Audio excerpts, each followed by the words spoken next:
Welcome to the VET S.O.S Veteran Educational Resources Spotlight. Remember, don't drown the sea of transition. Grab the VET S.O.S lifeline. VET S.O.S is brought to you by the Who You Know Network and proud members of the Parade Deck community. As always, I'm here with Dr. Hira. How you doing? Doing great. I'm excited to learn more about a new school today. So am I. I was fascinated when Cory and I first talked because I haven't lived in Pennsylvania in years, over 20. But I went to high school there and was familiar with a lot of the schools and had no idea all these changes were happening. So it's pretty cool to talk to these schools and hear about the different changes and how things have changed. So today we're sitting down with Cory Shay from PennWest University. He is a veteran of Operation Iraqi Freedom and was a chemical weapons specialist in the Army. He has been helping veterans and their families attend school under the GI Bill. He has been recognized by Military Friendly in 2023 as a 2023 Veteran Champions of the Year in Higher Education. He also chairs the Pennsylvania State System of Higher Education, Veterans Advisory Network. In that capacity, he has met with numerous politicians over the years to discuss veteran laws and bills and has testified twice in Harrisburg in front of lawmakers. That's fantastic. How are you doing today, Cory? Good. How are you two doing? Fabulous. Not too bad at all. So before we jump into PennWest and the great things you guys are doing, let's hear a little bit about your transition out of the military. How did that go? For me, my transition was rather smooth. I was a reservist that got deployed for Operation Iraqi Freedom, and after about 6 months of deployment, we were there for the invasion. We got sent home. For me, the transition was rather smooth because I never allowed the military to really define who I was. I know I did this when I did my PhD research. There's, the difficulty of transition is based on how much you allow the military to define your culture and who you are. And for me, I never allowed it to really define who I was. I kind of kept it separate. Like, this is a job I'm here to do. I was brought over here to do. I'm ready to do it. But once I get home, I'm home. I'm back to civilian life. It's time to move on with my civilian life. Man after my own heart. I always consider myself more like Bill Murray in Stripes. But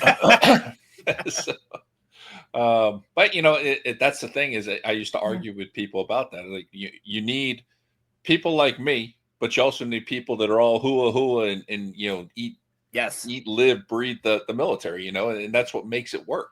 Yep. But some of them don't want to hear that. It's all good. All right. So how did the transition work for you to get into higher education? Was this something you were doing as a reservist, or is this something you pursued later? How did that all happen? It's funny when I got when I was in the military as a chemical weapons specialist, I was actually working in the hazmat world. I was doing hazmat response, emergency response. The company I worked for, McCutcheon Enterprises, they had a federal contract to clean out meth labs. So that's actually what I was doing. Sort of similar to doing the chemical weapons specialist. It was actually the military that led me to my hazmat job. But after I got back from Iraqi Freedom, I decided I wanted to go back to school, get my master's degree, get my teaching certification. So I went to Robert Morris University. I got my master's degree, got my teaching certification. I ended up going down to Virginia for a few years to teach in public education, world history. But I had to come back and finish my master's degree. And I had no clue that the post 9/11 GI Bill had become a law. I had no clue about that. And I had 1 year left to finish my master's degree. And I was like, man, I don't know how I'm going to afford this. I was talking to people at Robert Morris University. So they got me in contact with their veterans director there, Dr. Dan Rhoda, who told me about the post 9/11 GI Bill and how I qualified because I had served in Iraqi Freedom. I had no clue. And so I finished my master's degree, and I thought, maybe this is something I can do. Maybe this is my calling where I can go into higher education and help veterans like I was, who were totally clueless about what benefits are out there for them and how I can maybe help my brothers and sisters in arms. And so about a year after I finished my master's degree, Community College Allegheny County had just gotten a grant for helping veterans in higher education. So I applied. I got a position with the grant. I was there for a couple years. And as the grant money ran out and CCAC informed us that my full-time position was going to become part-time, at the same time, Indiana University of Pennsylvania was hiring a new veterans director. So I applied. I got there. And so for the last almost 14 years now, I've been helping veterans in higher education. Nice. I love that. Yep. we hear a lot of that, finding that person on campus who really makes a difference and helps you when you feel a little lost or, again, we don't know what we don't know. Why we do this show. We want to help people know what's out there. I think that's great. And for people who are not familiar with PennWest, about how many military connected students do you have? We have over 500 military connected students. We have about 520. Now that includes veterans, active duty, reserve National Guard, and their family members. Okay. And is there a space there for you? How do they connect with you? So when they apply to PennWest and they mark on their application that they're military connected, they automatically get an email from me. This email was generated by marketing, so it's part of the whole process that just explains, like, if you're in the Reserve National Guard, here's your benefits. If you're active duty, here's possible benefits. To understand more, please contact my office. And so they usually reach out to me by email or call and just say, hey, I applied to PennWest. But as your point was saying, even now, I mean, after now over a decade of the post 9/11 GI Bill being in existence, after over decades of GI Bill benefits being in existence, people still don't know. Veterans still don't know. Some places don't do a great job of telling them, hey, here's what you're eligible for. We get National Guard members, Pennsylvania National Guard members, who have no clue that their education is going to get paid for or how to go about doing it.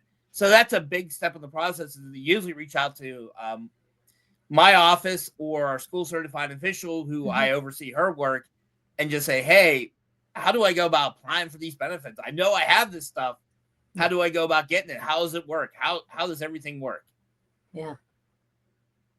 I love that initial marketing email. I mean, that right off the bat, it means if they identify they're getting the information, it's on them to contact you, but they've been made aware. I love that idea of getting that to them so quickly. And it's even great for those who are coming back for advanced degrees who may have already used their GI Bill and don't have anything entitlement left. I think it's great for them just to get the email, because I'll hear from them saying, thanks for the email. I don't have any GI Bill left, but if I need anything, I know who to reach out to. Yeah. That's fantastic. Now, do you guys have like dedicated space and things like that on campus? Yes, all three of our campuses. For those who don't know, let me just quickly explain. Pennsylvania Western University, or as we call it, PennWest, is a combination of what was once California University of Pennsylvania, Clarion University of Pennsylvania, and Edinburgh University of Pennsylvania. It was one of these things we know in higher education, decline enrollments, schools are being, financially strapped. And so this was a way to try to cut costs by combining these three universities into one. So I oversee all three campuses. At each campus, we do have a veterans space where we have computers, CAT card readers, snacks, drinks, entertainment, and we have the VA work study program at each of the three campuses. So each campus has a dedicated space to veterans and the military students. Great. Fantastic and so important. It is. All right. And then, so if a student is, thinking, okay, PennWest, can they contact you ahead of being a student? Like, how could somebody say, hey, I'm curious, I understand you have these three campuses. What's that kind of pipeline for those who aren't already students, but considering being one? Well, we're usually the first office they contact, because for those who have GI Bill or other education benefits like FTA, Federal Tuition Assistance, or the EAP, they know that process takes a long time to get going. Yeah. So they usually reach out to our office first saying, hey, I think about coming there. Do you accept the GI Bill? Is it approved for this program, which all of our academic programs are approved for the GI Bill? And how do I go about starting this process? Now, if they're not sure if they're going to go to PennWest, I explain what PennWest has to offer them. I explain the benefits of coming to PennWest to them. But I tell them, you can't apply for your GI Bill until you're absolutely sure, because when you apply for your GI Bill, you have to put down what school you're going to go to. And if you change schools, you have to go back and reapply. So it's like, here's what we have to offer. Here's what we can provide for you. When you're ready, when you know for sure you want to come or not, please give us a call and we'll help you get set up with GI Bill. Or if you have any questions along those lines. So usually we're one of the first offices, even students who know they're coming to us, we're one of the first offices they reach out to, because they know the VA side of it's going to take a little bit longer than the school side of it. as far as applying and getting into the school, they know that VA process is going to take a little bit more time. Yeah, absolutely. So are there any events or special programs, those types of things that you guys do on campus for the veteran or military connected community? So every year we try to do like a meet and greet. We try to invite new students or current students to come visit the spaces. So we'll have food, we'll have drinks for them where they get a chance to meet the school certified official, myself, a welcoming event. Of course, we do Veterans Day celebrations where we bring in keynote speakers, and we have a huge celebration that involves the community at large. I mean, Edinburgh this past year, we almost ran out of space. We had so many visitors coming. Nice. California's campus has a banner program where people have bought banners to represent, to honor the veteran family members and things like that.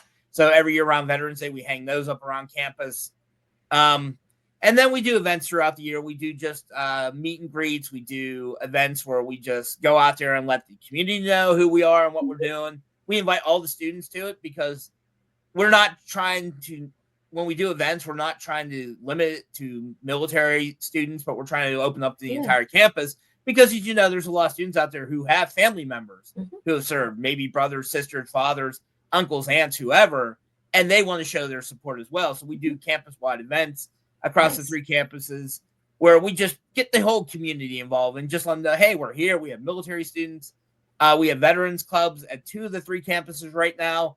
We're working on getting the 3rd one set up in California, where I have student workers at Edinburgh who are credible, who run the Veterans Club, and they do a great job of getting out there and just doing social events. Like this past Halloween, they did a pumpkin painting event.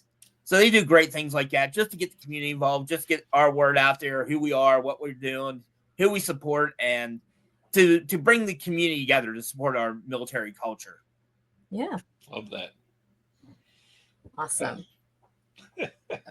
You know, I'm like trying to process everything on the fly. I'm like, man, this is so fun. I love learning about all these things, but time does fly. So as we get ready to wrap, I'm just curious if you want to share one, last tidbit about, if somebody is considering that your school, why they should, or, what's kind of the one key takeaway they should have about your institution.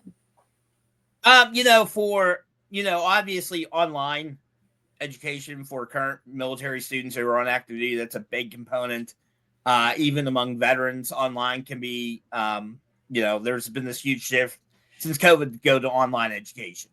Yeah. And one of the things that we offer our online students is a military discount for graduate and undergraduate students. So if they're on active duty, serving wherever they are in the world, and they want to come to PennWest and go online, we actually do have discount programs for them. Wow. So they're not paying the full tuition cost that they would normally pay. If they're interested in online learning, they can reach out to us. We have a number of online programming. We're actually working on a marketing strategy right now to target these students more for Pennsylvania Western University. That's a big thing, I think. Right now, majority of our military students are actually online students. So we have those online benefits as well. That's wonderful. Fantastic. Love all the options, right? Meet them where they are. And I think that's an important thing. So again, time flies. I want to say thank you, Cory, for joining us today with VET S.O.S podcast. On behalf of the VET S.O.S family, we'd like to thank everyone for tuning in. You can find the VET S.O.S podcast on all your favorite podcast platforms, YouTube, and social media. Make sure you subscribe and follow VET S.O.S so you don't miss a thing from us. And remember, don't drown in the sea of transition. Grab the VET S.O.S lifeline.